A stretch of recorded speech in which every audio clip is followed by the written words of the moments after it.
Hello. Uh, Before I talk about what I want to talk about today, I want to talk a little bit about the last video, make some corrections to some things that I stated that were not right. One, I'm allowed to camp in the park for 30 days. I did not know that. I thought it was 14. And then another one, Enterprise, that one van that I had planned on maybe sleeping in it, but I wasn't able to. They had used something on the carpet. The van itself didn't smell too awfully bad, but I had to drive with the windows open, and so I wasn't able to sleep in that van. So I ended up staying in a hotel longer than I wanted to, unfortunately, but it was what I had to do. So I did indeed pick that van up on Friday, and I did head back to Death Valley, but I found myself really exhausted and actually having mold symptoms. So now I believe that the hotel that I've been calling my safe hotel, I think there was a new sign up in the room that said something about not hanging anything from the sprinkler. So I think that perhaps the sprinkler had gone off and on that floor, because the two rooms, the one smelled musty right off, the other one wasn't musty right off. Sorry, but there's a lot of wind. But I felt molded when I left there. I had mold symptoms. So when I got back to Death Valley, I had to recover from that, and I wasn't able to perform my duties. And so that led to me resigning my post as a camp host, which surely is sad for me, but good that I can stay in the park for 30 days, so I have a little time to figure out where I'm going next. And also just want to talk about God's will. I think I talked about how God isn't going to let one of his sheep just get plucked off. And I also said some other things about how I got ahead of God. But the truth is this: I believe God is sovereign. And had it been my time, God would have allowed me to be plucked off that night. And, God knows everything. He says that he's the Alpha and the Omega, the beginning and the end. He knows it all. And he is weaving together a tapestry of our lives. And we can't see the picture that it's creating. We just see the mess that's underneath. So I think that, yeah, maybe I did get ahead of God, but God knew that I was going to get ahead of him. And he had worked out all of this, maybe even just for these lessons, maybe even just so that I could learn. Because the bottom line is, I'm still afraid. I now know, after looking back, through my childhood, my conditioned response to anything that was not expected to happen was fear. It was the response that how my mother reacted. It was how my grandmother reacted. And it was how I reacted. And unfortunately, that's what my children saw their whole lives. How I wish I hadn't done that and hadn't, been afraid like that. But that's what it was. And I can't do anything about the past. All I can do is try to change now and try to have faith now. I mean, God, it's a command. Be anxious for nothing, but if in everything with prayer and supplication, present your requests to God. And, he doesn't answer every prayer. Well, he does answer every prayer, but sometimes his answer is no. And so that's why we sometimes think, well, why should I even pray? God doesn't answer my prayers. Well, he sometimes is protecting us from ourselves, protecting us from other things. And I believe that someday I'll understand all of this. And I believe that what he's doing in me now is he's helping me walk out my salvation with fear and trembling. He's helping me to become more holy. It's not comfortable. But I have to say I'm grateful. And I've been listening a lot more to Elizabeth Elliot. She her radio program was called Gateway to Joy, and she always said, "You are loved with an everlasting love, and underneath are the everlasting arms."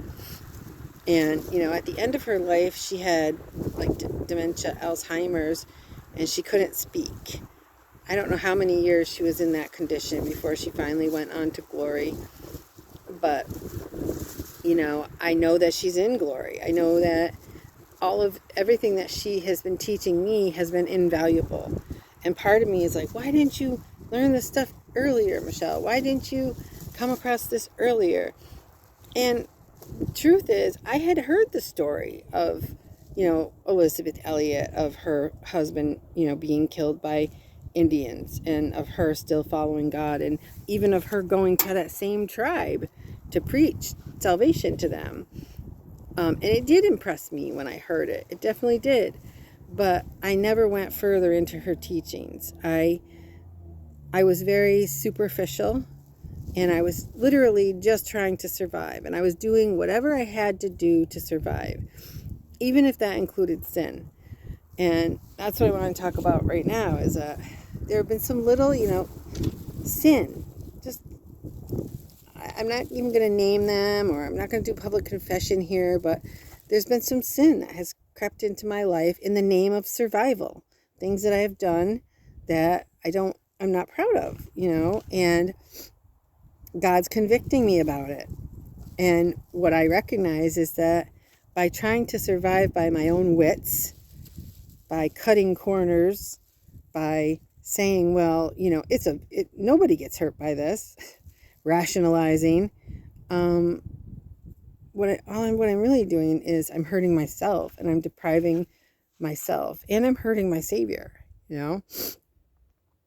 So, and what it really is about is fear and not trusting Him. And yes, it's really scary. I'm literally hanging out here, I'm all alone. I'm sick. My money's running out. And, I feel like God is still saying, trust me, trust me, trust me. And a friend, a woman that I've only spoken with once on the telephone, but we made a connection on Facebook, and we had a long conversation when I was still in mold. And she's been, keeping track on Facebook, watching me and praying for me. And she contacted me and said that they're starting an off-grid. They're going to live off-grid. And she invited me to come there and try it out. And it's scary, right? Because she's not a mold avoider. She's not an MCS person.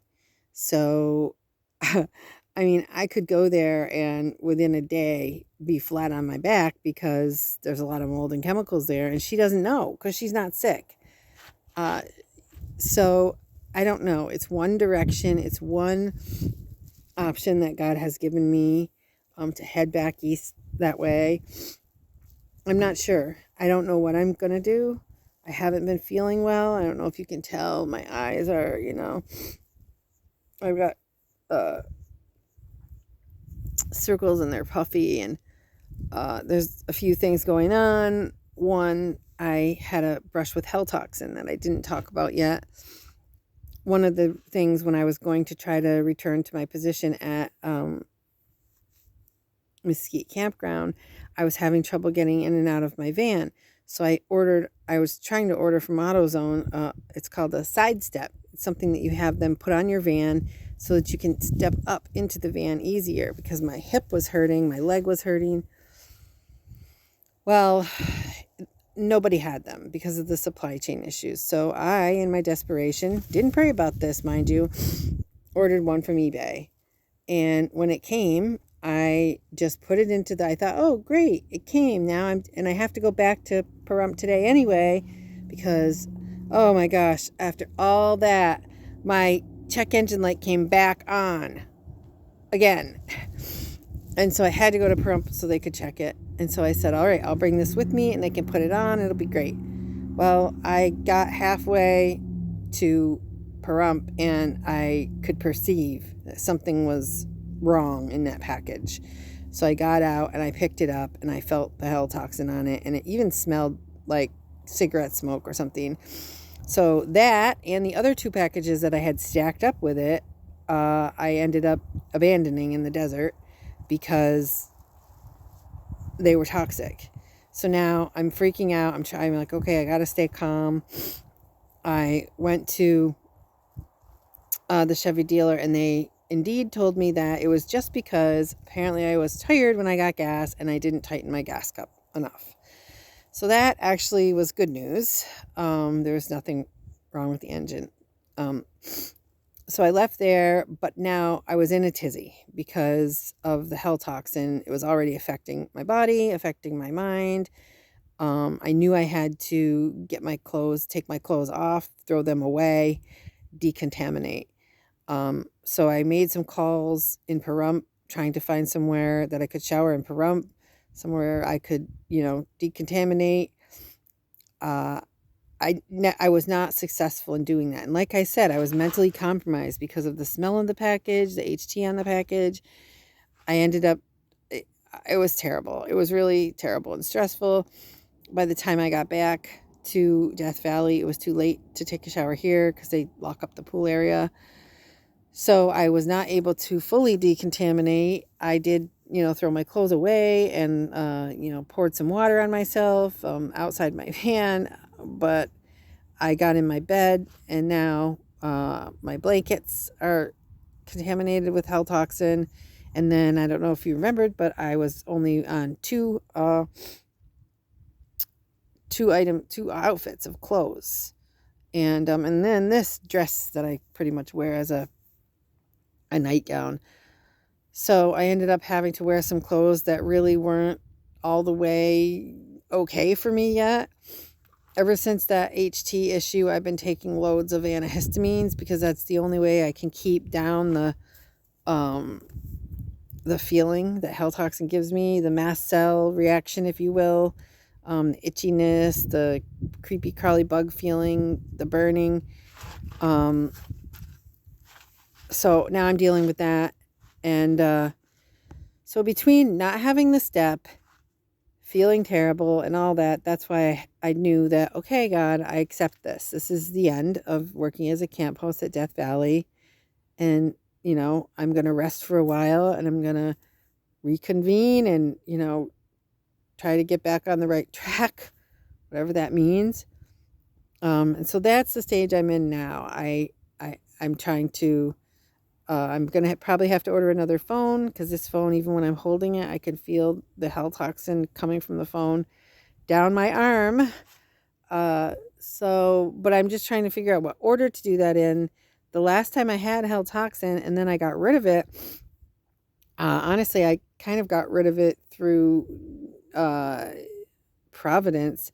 The engine blew up on the van, and so I had to, that's when I took the airplane to Boise, and so I didn't bring really anything with me. I bought a small satchel type thing, 2 of them, and took some brand new clothes with me that I had bought at Walmart. So I made a clean break from my vehicle, from my clothing, and then when I got to Idaho, I ended up ordering a new phone. And so yeah, I ended up making a clean break with all of my possessions. I can't do that again. I'm low on money now. I'm getting low on money now. So it's not something I can do. I can maybe get a new phone, but obviously I'm not making a clean break with my van and my clothes. And I've been reading online, and it seems that might not be necessary. I might maybe focus more on detoxing myself, because the HT reaction, it has to do with nanoparticles and who knows what. That's why we call it, it's hell toxin, but there's just so many mysteries about this when your body gets as sensitive as mine. And I'm coming up on 1 year of mold avoidance. On March 24th, it'll be 1 year. I am sweating again now, so maybe that's part of it. Maybe my sweat has contaminated. There's my sleeping bag and my sheet over there. Maybe my sweat has contaminated my bedding along with the HT. I'm not sure. I don't know what to do. I'm kind of in a holding pattern here. Trying to rest, trying to plan a little and figure out what to do next. So my safe hotel's gone for now, and I am not sure what I'm going to do. I've been off-gassing. I do have a tent, so I've been off-gassing that in case that becomes what I have to do. I mean, that's the thing. It's like I'm trying to live in today the best that I can and do the best thing that I can for my healing and give God glory and honor. And I didn't even leave my parking spot yesterday, so I didn't shower, which is not good. I'm normally supposed to shower every day, but I was just exhausted. I couldn't, and going over to those showers has been hard too because the park's really crowded. So that means that I have to wait in line, and people have scented products that they're using in there, and so yeah, it's not ideal, but it's doable. So that's what's going on now, and I am thinking about trying to figure out where to go next. I paid for this for this camp space till Monday. I might stay another week after that because I can stay up to 4 weeks. So I'm not sure. I'm not sure what I'm doing. And if you're a praying person, if you could please just pray that God shows me His will. And I'm so grateful that He's refining me, refining my character, and just struggling a little bit with having hope because I'm not the only mold avoider struggling with homelessness right now. There are quite a few. One is a very good friend of mine, chemical free gal. She's been very good to me. And, we both serve the same God. And it is hard to understand. Why is He allowing this to happen to His people? There are a lot of mold avoiders that I know, multiple chemical sensitivity people, that are going through this. So it's not just, it's believers and unbelievers and believers in everything that are going through this. And, the world it's very tumultuous right now. And there's a lot of homelessness, a lot of joblessness. I'm still having trouble with disability. I haven't been able to get in touch with anybody that's going to make me that appointment that New York said I had to have an appointment so that they could examine me. And nobody in Reno, they transferred my case to Reno. Nobody in Reno wants to do anything or wants to help me. They just keep saying there's no determination yet. Well, eventually they're going to cut it off if I don't get this. So if you're also a praying person, if you could pray about what I'm supposed to do there, how I can comply with their whatever their demand is. They want me to be seen, but they said you have to stay in one place for a while. Well, I've been in one place for 6 months now, and they still haven't caught up with me. And then it seems like when they do catch up with me, I'll probably be gone by then. So I don't know what's going to happen. I just have to trust the one who does know. So that's all for now. Thank you very much for watching. Like, subscribe, and share.